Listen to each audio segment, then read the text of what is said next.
অনেক টাকা হয়েছে না? এজন্য কাপ ভাঙায় কষ্ট হচ্ছে না। গলা চেপে ধরে মেরে ফেলবো মেয়ে। আর তুই আমার সামনে হাসবি না। তোকে হাসতে দেখলেই আমার বিরক্ত লাগে। ইচ্ছে করে তোর ঠোঁট দুটো সেলাই করে রেখে দিই। উফ, আরশ কি মধুর কথা শোনালেন। আমি ধন্য। আপনি আমাকে দেখে বিরক্ত হচ্ছেন। আপনার মতো একজন গণ্যমান্য ব্যক্তি, এটা তো আমার এত জীবন বেঁচে থাকার পাওনা। জীবনটা ধন্য হয়ে গেল। নুসরাত চুমু খেলো নিজের হাতে, তারপর তা নিয়ে নিজের গালে লাগালো। এমন বোঝালো আরুষকে হাতে নয়, গালে চুমু খাচ্ছে। জিও নুসরাত, জিও। আরশ ভাইজান তোমার এ দেখে বিরক্ত হচ্ছেন। তুমি কত স্পেশাল ব্যক্তি, মানুষ তোমাকে দেখে বিরক্ত হয়। আরুষ বিরক্তিতে চিরবির করে উঠল। এই মেয়ে এত কথা বলে কেন? এর কথা শুনে তো তার মাথা ব্যথা শুরু হয়ে গিয়েছে। চুপ, চুপ, একদম চুপ। মুখ থেকে আর একটা শব্দ বের হলে গলির মুখের কুকুরগুলোর কাছে ছেড়ে দিয়ে আসবো তোকে। আমি কুকুরকে ভয় পাই নাকি?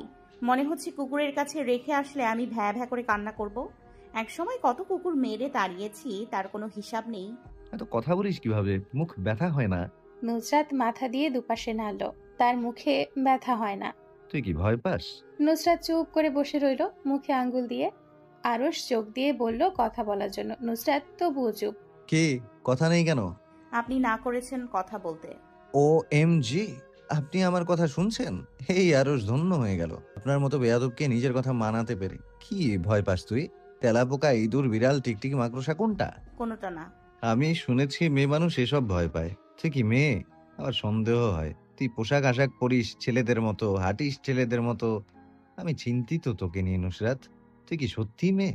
শেষের কথাগুলো সন্তর্পণে এড়িয়ে গেল নুসরাত। শুধু জিজ্ঞেস করলো, মেয়ে মানুষের উপর পিএইচডি মনে হয় করেছেন। এসব কথা তোকে কে বললো? আপনার কথাই মনে হচ্ছে। আচ্ছা, অনেক ফালতু কথা বলছেন, আমিও শুনেছি। এবার আমাকে মেঝে থেকে তুলুন। পড়ে গিয়ে কোমরে ব্যথা পাইছি, আল্লাহ গো। নুসরাত হাত বাড়িয়ে দিল তোলার জন্য। আরুষ টেনে তুলে দাঁড় করালো। নুসরাত পুরো ভর আরুষের উপর ছেড়ে দিল। ওজন কম দে। এত ভারী কেন তুই? এই আমার মতো এত হালকা মানুষের সামান্য ভার যদি না নিতে পারেন, তাহলে এসব বালের জিম করে কি হবে? তাও আমি নিজের ভর নিজের কাছে রেখেছি, কিছুটা আপনার উপর দিয়েছি। শুধু আপনি আমাকে ধরে ইরহামের রুমে দিয়ে আসলেই হবে। এই সামান্য ভর আপনি নিতে পারছেন না ভাই? আপনি কিরকম ভাই? আমি আপনার বোন হয়ে লজ্জিত। হয়েছে হয়েছে, আর কথা বলতে হবে না। আরুষ নুসরাতকে ধরতে অস্বস্তি হলো। কোমর ধরতে গিয়ে হাত ফিরিয়ে আনলো। নুসরাতকে কিভাবে ধরবে কোনো পথ খুঁজে পেল না। কিভাবে ধরে নিয়ে যাব? যেভাবে ধরে নিয়ে যায় সেভাবেই নিয়ে যান। আরুষ নুসরাতের দু কাঁধ বুকের সাথে চেপে ধরল। নুসরাত কোমরের ব্যথা ভুলে লাফ দিয়ে সরে গেল। ভাই, আপনি খাবারগুলো নিয়ে আসেন, আমি চলে যাব কোনো রকম। আর না যেতে পারলে অনিকাকে ডেকে নিব। আপনি শুধু খাবারগুলো পৌঁছে দিন। আরুষ আইসক্রিম হাতে নিয়ে নুসরাতের দিকে অদ্ভুতভাবে তাকালো। নুসরাত এভাবে তাকাচ্ছে কেন বুঝলো না। জিজ্ঞেস করলো, কি? তুই একাই আইসক্রিমের বাটি খাবি, আর কেউ খাবে না? এই বাড়িতে এতগুলো বাচ্চা আছে, সেগুলোর কথা ভুলে গেলি? নিজে একা এত বড় একটা আইসক্রিমের বাটি খেয়ে ফেলবি? নুসরাত কিচেনের দেওয়ালের সাথে ভর দিয়ে দাঁড়ালো। কোমরের হাড্ডিতে ব্যথা পাওয়ার জন্য চিনচিন করছে। কথা বলতে ইচ্ছে করলো না, তারপরও বলল, হ্যাঁ, আমি একা খাবো। শান্তি, এবার ইরহামের রুমে দিয়ে আসেন এগুলো। আর কোনো কিছু যেন এখান থেকে না সরে। সরলে আপনার খবর করে দিব। ইরহামের রুমে তুই কি করেছিস?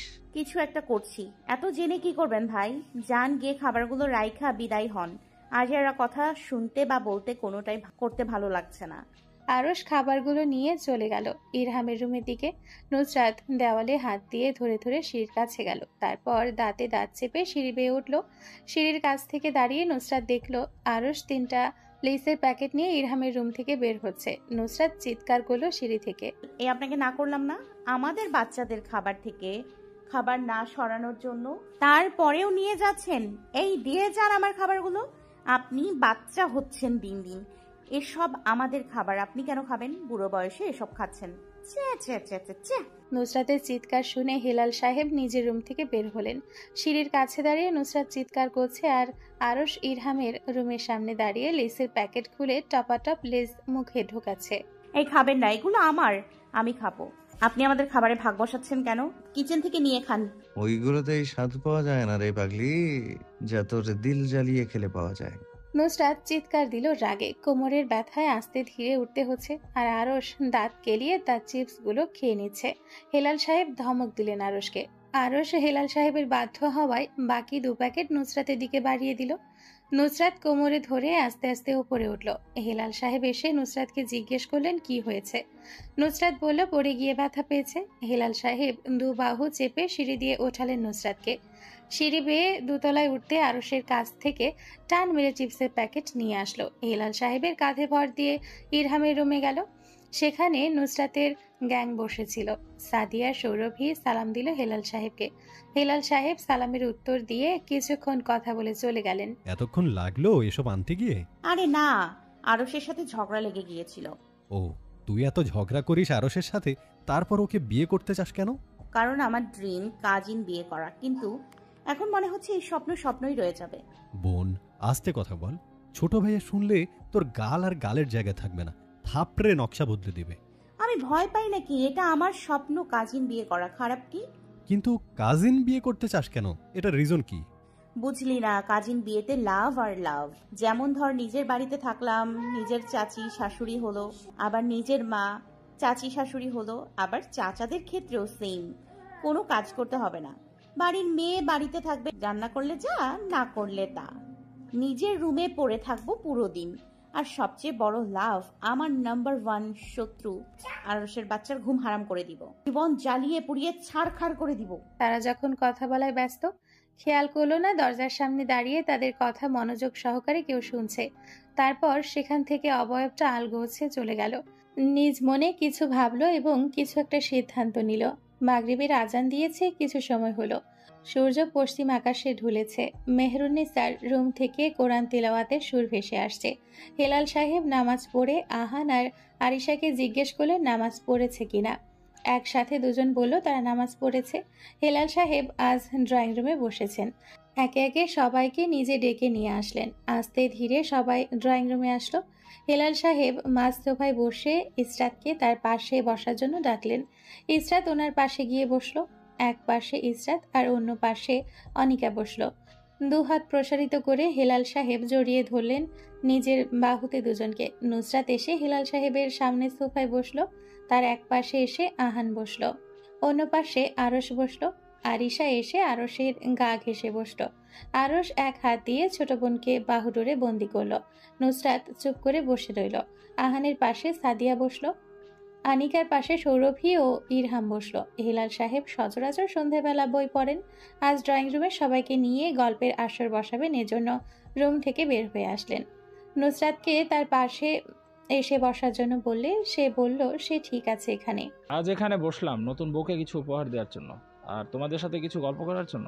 হেলাল সাহেব তার ট্রাউজারের পকেট থেকে টাকার বান্ডিল বের করে ইসরাতের হাতে দিলেন। ইসরাতের লজ্জায় গা লাল হয়ে গেল। টাকাগুলো নিতে না করলো। হেলাল সাহেব জোর করে হাতের মুঠোয় ভরে দিলেন। হঠাৎ বাবাকে টাকা দিতে দেখে আরশ ভ্যাবাচ্যাকা খেলো। ভুলে গিয়েছিল নতুন বউকে কিছু দিতে হয়। আরশ পকেট হাতে টাকা ছাড়া কিছু পেল না। একে বড় ভাইয়ের বউ, তার উপর ছোট বোন, দুই সম্পর্কে দুটো গিফট দেওয়া তো বাধ্যতামূলক। ট্রাউজারের পকেট থেকে টাকা বের হলো 10,000-এর মতো। আরশ তা দিয়ে দিল ইসরাতকে। মাত্র 10,000 টাকা? ওহো, আরো বেশি দেওয়া উচিত ছিল তোর আরশ। এখন যা ছিল পকেটে দিয়েছি বাবা, পরে দিব, পেন্ডিং এ থাক। ইশরাত রাজি তো? ইসরাত মাথা নাড়ালো। নুসরাত, তুমি কিছু দেবে না? দিয়েছে তো, সকালে খামচি দিয়েছে ইশরাতকে। হেলাল সাহেব চোখ ছোট ছোট করে তাকালেন নুসরাতের দিকে। নুসরাত দাঁতে দাঁত চেপে বসে রইল, কোনো কথা বলল না, শুধু মনে মনে গালি দিল। শালা খচ্চর, কপালে বউ জুটবে না, আমার অভিশাপ লাগবে তোর উপর। মানুষের সামনে আমাকে লজ্জা দিস? ও নো নুসরাত, ভুলে যাস কেন? লজ্জা বলতে তোর ডিকশনারিতে কিচ্ছু নেই। তাহলে তো তোকে বেশি গিফট দিতে হবে নুসরাত। সময় হলে দিয়ে দিব। অনিকা শুধু অবাক হয়ে এদিক থেকে সেদিক তাকালো। বড় আপুকে এত টাকা দেওয়ার কারণ কি সে বুঝলো না, তাই জিজ্ঞেস করলো, আপুকে এত গিফট কেন দেওয়া হচ্ছে? তুই জানিস না? তোর মা কিছু বলেনি? জি না। গতকাল রাতে জাইনা আর ইশরাতার আকদ হয়েছে। অনিকার মুখ কালো হয়ে গেল, মুখে কুলু পেটে বসে রইল। মেহরুনিসা লাঠিতে ভর দিয়ে টুকটুক শব্দ করে ড্রয়িং রুমে আসলেন। হেলাল সাহেব মাকে নিজের পাশে বসার জন্য বললেন, তুমি তোমার পোলার বউ লইয়া বইছ, আমারে ডাকোকে? আমি বুড়ি মানুষ, এইখানে বইলেই হয়। মেহরুনিসা গিয়ে বসলেন। রহিমাকে ডাক দিলেন। ওই রহিমা, কই মল্লি? আমার পান সুপারির বাট নিয়ে আয়, আর বউদের গিয়া কই আয় খাবার কিছু স্ন্যাক দেওয়ার জন্য। মেহরুনিসা নিজের গলার চেন খুলে ইসরাতের দিকে এগিয়ে দিলেন। এই নাও তোমার গিফট। আমার বুড়ির কাছে আর কিছুই নাই, এইটা নিয়েই খুশি থাকো। ইসরাত কথা বলল না। হেলাল সাহেব উঠে দাঁড়ালেন। তোদের সাথে গল্প করতে আসলাম, আর একটা কাজের কথা মনে হলো। যাই নাসিরকে একটা কল দিয়ে আসি। হেলাল সাহেব চলে গেলেন নিজের রুমে। দাদি, আমার বউয়ের জন্য কিছু রাখুনি? তোমার বড় নাতির বউকে দিলে আর আমার বউকে দেবে না? এটা তো মানায় না, এটা গুড় অন্যায়। বিয়ে করার আগে বউ পাগল হয়ে গিয়েছে। ওরে আমার বউ পাগলা না দি, তোর বউরে না দিলে হইব?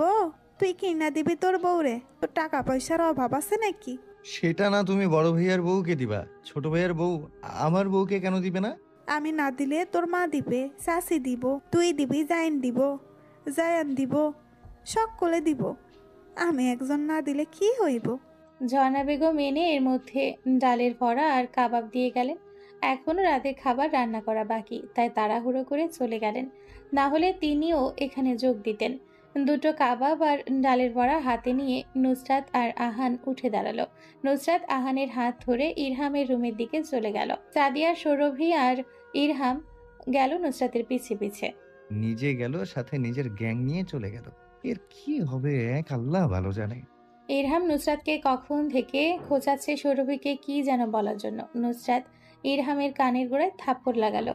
আরেকবার কানের গোড়ায় এসে গ্যা গ্যা করবি, থাপড়ে কান ফাটিয়ে দিব। সরো এখান থেকে, বলছি না বলবো, এখন সর এখান থেকে। মাথা প্রচুর গরম এখন, তোর মাথা ফাটাবো একটা কথা বললে।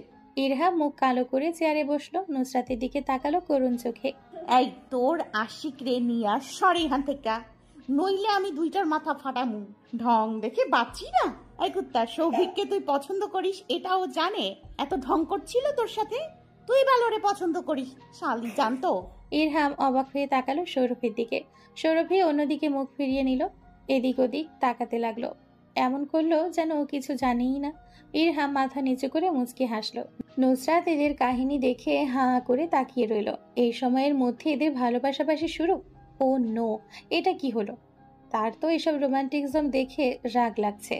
তোদের এসব ভালোবাসা ছাদে গিয়ে একজন আরেকজনকে দেখা। আমার এমনি কোমর ব্যথা করছে, তার ভেতর এই বালের মাথা ব্যথা।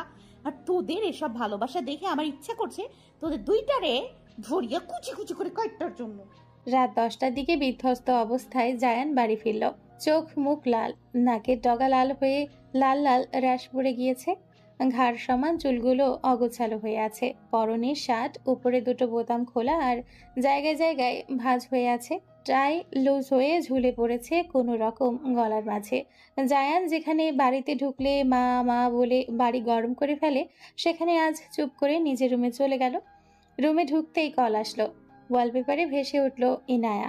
কল কেটে দিল জায়ান। তারপর 3বার কল আসলো একই নাম্বার থেকে। রাগে হাতের ফোনটা ঢিল মারলো বারান্দায়। মোবাইলটা বারান্দার রেলিং এর সাথে বাড়ি খেয়ে নিচে পড়ে গিয়ে খট করে শব্দ হলো। মোবাইলের ওপরে গ্লাস ভাঙার আওয়াজ হলো। জায়ান টায়ার শার্ট খুলে বিছানার ওপর ছুঁড়ে ফেললো। ভেসে উঠল ঘামে ভেজা শুভ্র রঙের বুক পিঠ। টি টেবিলের ওপর থেকে এসির রিমোট নিয়ে এসির পাওয়ার বাড়িয়ে দিল। ঘাড় সমান চুলগুলো কপাল থেকে পিঠের দিকে ঠেলে দিল। উদাম গায়ে ধপ করে বিছানার ওপর শুয়ে পড়লো। চোখ বন্ধ করলো জায়ান। অতিরিক্ত রাগের কারণে প্রেশার হাই হয়ে গিয়েছে। চোখের পাতায় ভেসে উঠল কিছুক্ষণ আগের ঘটনা। কিছুক্ষণ আগে ইনায়া তাকে ফোন করে বলেছিল তাড়াতাড়ি আসার জন্য, জরুরি কিছু। জায়ান এত সিরিয়াস করে বলায় তাড়াতাড়ি বের হয়েছিল নিজের কাজ রেখে।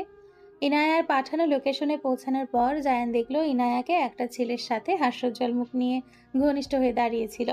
জায়ানের রাগ লাগলেও প্রকাশ করলো না। ছেলেটার সাথে হাই হ্যালো করে ইনায়াকে ছেলেটার কাছ থেকে সরিয়ে আনে, কিন্তু ছেলেটা আবার এসে ইনায়ার গা ঘেঁষে দাঁড়ায়। জায়ান সহজে রাগে না, কারণ তার ডিকশনারিতে রাগ বলতে কিছু নেই। ছেলেটাকে বারবার ইনায়ার শরীর ঘেঁষে দাঁড়াতে দেখে মাথা গরম হয়ে গেল। এবার সরাসরি জায়ান গম্ভীর গলায় বলল, ইনুর থেকে দূরত্ব রেখে দাঁড়াও। ছেলেটা চোখ বাঁকা করে তাকালো। জায়ানের কথা না শুনে ইনায়ার কাজ চেপে ধরলো। তুমি কে? তোমার কথা কেন শুনতে হবে? আমি কে তার ডেফিনেশন আমি কেন তোমাকে দেব? হু আর ইউ? ছেলেটা আবার স্পর্শ করলো ইনায়াকে। এবার সরাসরি হাত রাখলো ইনায়ার কোমরে। জায়ানের চোখ ছেলেটার হাত পর্যবেক্ষণ করলো। হাত দিয়ে কোমর ধরার স্থান দেখিয়ে বলল, এখান থেকে হাত সরা তুই। তুই তোকারি করছেন কেন? আর আমরা যেখানে ইচ্ছে সেখানে হাত রাখবো, আপনার কি? আপনি এত অধিকার কেন দেখাচ্ছেন? ইনায়া ভেতরে ভেতরে হেসে গড়াগড়ি খেলো। সে তো এই রিয়াকশনটাই চেয়েছে জায়ানের থেকে, কিন্তু জায়ান বুঝলো না এটা একটা প্র্যাঙ্ক। রাগে রেস্টুরেন্টে বসার টেবিল লাত মেরে উল্টে দিল। শান্ত মানুষ রাগ করলে ভয়ঙ্কর হয়ে যায়, তার প্রমাণ যায় নিজে। ছেলেটাকে তারপরও হাত সরাতে না দেখে হাত মুচড়ে ধরল। ছেলেটা চিৎকার করে উঠল। জায়ানের হাত থেকে বাঁচার জন্য ডান হাত দিয়ে ঘুষি মারল। রাগ মাথায় চড়ে বসলো জায়ানের। তার হাঁটুর বয়সী ছেলে তাকে ঘুষি মারে? হাত ছেড়ে গালে এক থাপ্পড় মারল। ছেলেটা দুহাত দূরে গিয়ে মেঝেতে পড়ল। মেঝেতে পড়ে নাক ফেটে গেল। রেস্টুরেন্টে বসা মানুষ হাঁ করে গিলছে সবকিছু। কেউ কোনো প্রতিবাদ করলো না। ছেলেটাকে কলার ধরে তুলে আরও দুটো থাপ্পড় মারল জায়ান। ছিমছাম গরনে ছেলেটা জায়ানের মতো বলিষ্ঠ দেহের পুরুষের কাছে চুনোপুটি। এক হাত দিয়ে গলা চেপে ধরল ছেলেটার। এখানে সবকিছু ডিসমিস করে দেই, মেরে ফেলি? আমার সম্পত্তির দিকে হাত বাড়াস কোন সাহসে? আমি না করার সত্ত্বেও এই হাত দিয়ে ধরেছিস। যে হাত দিয়ে আমার সম্পত্তি ধরেছিস সে হাত কেটে গলায় সাথে ঝুলিয়ে দেই। ইনায়া ছাড়ানোর চেষ্টা করলো। ছেলেটা নাক দিয়ে রক্ত বের হয়েছে এমনিতেই। তার উপর আর কতক্ষণ এভাবে থাকলে দেহ থেকে রুহু অক্কা পাবে। জায়ানের হাত থেকে ছুটালো জোর করে ছেলেটাকে। জায়ান এবার ইনায়ার দিকে তাকালো রাগী চোখে। কি শুরু করছো কি জায়ান? রেস্টুরেন্টে সিন ক্রিয়েট করছো কেন? মানুষ তোমায় নিয়ে হাসছে, এসব দেখছো না? ও রিয়েলি? আমি সিন ক্রিয়েট করছি? আমি সিন ক্রিয়েট করলেই দোষ, আর তুমি ছেলেদের সাথে ঢলাঢলি করলে দোষ না? আমাকে বোকা পেয়েছো? একদম গালাগাল করবে না। ছে, তোমার মুখের ভাষা তো খারাপ। তোমার সাথে আমি আর কোনো সম্পর্ক রাখবো না। তুই রাখবি না মানে? তুই কে? তুই রাখবি না বললেই হলো? তুই সম্পর্ক রাখবি, তোর বাপে রাখবে আমার সাথে সম্পর্ক। তুই না রাখার কে? একদম বাপ তুলে কথা বলবে না জায়ান। 100 বার বলবো। তুই কি করবি আমার? ইনায়া ধৈর্যের বাঁধ ভাঙল। রাগে থাপ্পড় বসালো জায়ানের গালে। জায়ান গালে হাত দিয়ে কিছুক্ষণ তাকিয়ে থেকে হাত তুললো থাপ্পড় মারার জন্য, কিন্তু হাত ফিরিয়ে নিল আগের জায়গায়। ইনায়ার গা চালানো কথা শুনে ঠাস করে দু গালে দুটো থাপ্পড় মারল জায়ান। তারপর রাগ করে রেস্টুরেন্ট থেকে বের হয়ে আসলো। এসব ভাবছিল জায়ান শুয়ে শুয়ে। হঠাৎ নিচ থেকে হট্টগোলের শব্দ ভেসে আসলো। বিছানার ওপর রাখা ঘামে জর্জরিত শার্ট গায়ে চাপালো। নিজের রুম থেকে বের হয়ে জাইনের সম্মুখীন হলো। জাইন নিজেও রুম থেকে বের হয়েছে চিৎকার চেঁচামেচি শুনে। সবাই সবার রুম থেকে বের হয়ে ড্রয়িং রুমে ভিড় জমালো। উল্টো ঘুরে কথা বলায় জায়ান মেয়েটার মুখ দেখতে পেল না, কিন্তু ষষ্ঠ ইন্দ্রিয় জানান দিল মেয়েটাকে সে চিনে, খুব ভালো করেই চিনে। কি হয়েছে? শোরগোল করছেন কেন? আর কে আপনি? কর্কশ গলার স্বর শুনে পেছন ফিরে তাকালো ইনায়া। তার বয়সী শ্যামলা বর্ণের রোগা পাতলা একটা মেয়ে বিরক্ত হয়ে তার দিকে তাকিয়ে আছে। শ্যামলা হলেও মুখটা মায়াবী। নিঃসন্দেহে মায়াবতী বলা যায় মেয়েটাকে। নিজ মনে হিসেব কষল জায়ান একদিন দেখিয়েছিল এই মেয়ের ছবি। কি যেন নাম। মাথায় চাপ দিতে মনে হলো হ্যাঁ, নুসরাত। ছবির মধ্যেও কপালে ভাঁজ করে বিরক্ত হয়ে তাকিয়ে আছে। আমি ইনায়া আমান, আর আমি এখানে শোরগোল করছি না। তো আপনি কি করছেন? আমি শুধু আপনাদের সবাইকে এখানে আনার জন্য ডাকছিলাম। কেন ডাকছিলেন? একটু দাঁড়ান, সবুর করুন। জায়ান আর জাইন এসে দাঁড়ালো। বসার ঘরে সবার মাঝখানে দাঁড়িয়ে থাকতে দেখে জায়ান ইনায়ার দিকে তীক্ষ্ণ দৃষ্টিতে তাকিয়ে থাকলো। জাইনের কাছে মেয়েটার চেহারা কারোর সাথে মিল আছে মনে হলো। কার সাথে? হঠাৎ মনে হলো ডেলার কথা। মাথা ঝাড়া মেরে চিন্তা বাইরে ফেলে দিল। কি জন্য এখানে এসেছো মা? কোনো প্রয়োজন? ইনায়া আবেগে আপ্লুত হলো। ঠোঁট উল্টে কান্না করে দিল। ইসরাত ভিড় ঠেলে দৌড়ে আসলো। মানুষের কান্না দেখলে ইসরাতের নিজেরও কান্না পায়। ইসরাতেরও চোখ ছলছল করে উঠল মেয়েটার কান্না দেখে। মেয়েটাকে সোফায় নিয়ে বসালো। নিজে পাশে বসলো। পিঠে হাত বুলিয়ে দিল বড় বোনের মতো করে। ভরসার হাত কাঁধে রাখলো। নুসরাত বিরক্ত হলো ইসরাতের ওপর। এত আদিক্ষেতা দেখানোর কি? সবাই ছড়িয়ে ছিটিয়ে বসে গেলেন গোল করে রাখা সোফায়। নাজমিন বেগম এবং নাসির সাহেব আহানকে নিয়ে বসেছেন এক পাশে সোফায়। নাজমিন বেগমের পাশে বসলেন ঝর্ণা আর রুহিনী। হেলাল সাহেব, ইনায়া, ইসরাত আর লিপি বেগম এক সোফায় বসলেন। জায়ান, জাইন, আরশ, অনিকা, আরিশা এক সোফায় বসলো। আর নুসরাত আর ইরহাম দাঁড়িয়ে। তাদের পাশে চেয়ার টেনে বসলেন সোহেব, সোহেদ, সৌরভী আর সাদিয়া। পুরো ড্রয়িং রুম ভর্তি মানুষে। ইনায়ার সাথে একটা ছেলে থাকে। নাম জিজ্ঞেস করলে বলল তার নাম জোহেল। ইনায়াকে সব খুলে বলার জন্য বলা হলো। লিপি বেগম মায়া দৃষ্টিতে তাকিয়ে থাকলেন নাদোষ নুদোষ গোলগাল মেয়েটার দিকে। গালগুলো ফোলা ফোলা। উচ্চতার সাথে স্বাস্থ্য ভালো গিয়েছে। দেখলে ইচ্ছে করে লাল গালগুলো টিপে দিতে। ইনায়া সব খুলে বলল। লিপি বেগম একবার ছেলের দিকে তাকান, আবার মেয়েটার দিকে তাকান। তার সবগুলো ছেলে উচ্ছন্নে গিয়েছে। লিপি বেগম মুখ গম্ভীর করে জিজ্ঞেস করলেন, পরিচয় কিভাবে তোমাদের? জি, ইনস্টাগ্রামের মাধ্যমে। লিপি বেগম কথা বলার ভাষায় হারিয়ে ফেলেছেন। উনি কি বলবেন? জায়ানটাও রিলেশন করে? নুসরাত তাকালো মেয়েটার দিকে। মেয়েটাকে ওপর থেকে নিচ খুঁটিয়ে খুঁটিয়ে দেখলো। উচ্চতা 5 ফুট 2 মতো হবে। 5 ফুট 2 ইঞ্চির মেয়েটাকে দেখতে কিছুটা খাটো লাগছে নুসরাতের কাছে। তার মধ্যে আবার গোল ফ্রক আর গলায় চেরি কাপড়ের ওড়না ঝোলানো, চুলগুলো পনিটেল করে রাখা, থুতনি দেখতে আপেলের মতো। অনিকার বয়সী লাগছে মেয়েটাকে দেখতে। তুমি এখানে আসছো কেন? তুমি আমার উপর রাগ করে ফোন ধরছিলে না, এই জন্য এসেছি। ফোন ধরছো না কেন? আমি কি করেছি? বলতে বলতে মেয়েটা বাচ্চাদের মতো কেঁদে উঠল। নুসরাত বিরক্ত হলো। এত বড় মেয়ে কথায় কথায় কান্না করে দেয় কেন? নুসরাতের ইচ্ছে করলো গাল চেপে ধরে বলতে, চুপ, কান্না বন্ধ করো, আমার মাথা ব্যথা করছে, আর একবার কান্না করলে গাল ফাটাবো। হাত নিষ্পিস করলো। এক হাত দিয়ে আরেক হাত চেপে ধরলো। মেয়েটা দেখতে সুন্দরী হলেও ন্যাকা কান্না করে। নুসরাত নাম দিয়ে দিল নেকুরানি। তুমি কি করেছো বলতে হবে। জায়ান শার্টের হাতা গুটিয়ে নিল। কিছুক্ষণ আগের থাপ্পড়ে এখনো গাল ব্যথা করছে, আবার মারবে নাকি? ইসরাতের পেছনে মুখ লুকালো ইনায়া। বস, নিজের জায়গায় বস জায়ান। বেয়াদব হচ্ছ দিন দিন। মেয়ে মানুষের গায়ে হাত তোলা আমি তোমাদের শিখিয়েছি? কোন সাহসে তুমি ওকে থাপ্পড় মারলে? জায়ান মাথা নিচু করে বসে রইল। তার কাছে দেওয়ার মতো উত্তর নেই। লিপি বেগমের মেয়ে পছন্দ হয়েছে, কিন্তু ওই প্রেমের সম্পর্কের প্রতি তার একটা বিতৃষ্ণা রয়েছে। সেসব পাশে রাখলেন। যদি মেয়েটা তার জায়নের বউ হয় তাহলে তো ভালোই। দেখতে মেয়েটা মাশাআল্লাহ সুন্দরী, জায়নের সাথে পারফেক্ট ম্যাচ হবে। ইসরাত আর ইনায়া দুজনের মুখের দিকে তাকালেন। ইসরাতের স্বাস্থ্য ঠিকঠাক, ইনায়ার স্বাস্থ্য একটু বেশি। ইসরাত কিছুটা লম্বা, আর মেয়েটা ইসরাতের তুলনায় খাটো। মেয়েটা ইসরাতের তুলনায় একটু বেশি সাদা। ইসরাতকে ইসরাতের দিক থেকে ভালো লাগে, ইনায়াকে ইনায়ার দিক থেকে ভালো লাগে। দুজনেই সুন্দরী, কেউ কারোর থেকে কম না। ভাবনার অবসান ঘটল জোহেল রাজু নামে ছেলেটার কথায়। ভাইয়া, একবার কথা শুনলে তো আর এরকম হতো না। আমরা তো আপনার সাথে প্র্যাঙ্ক করছিলাম। আমাকে মেরে নাক ফাটিয়ে দিয়েছে ভাইয়া। এই দেখুন, ব্যান্ডেজ করে দিয়েছে আপু এখানে আসার সময়। তোকে আরেকটা দেব, আরেকটা কথা বললে।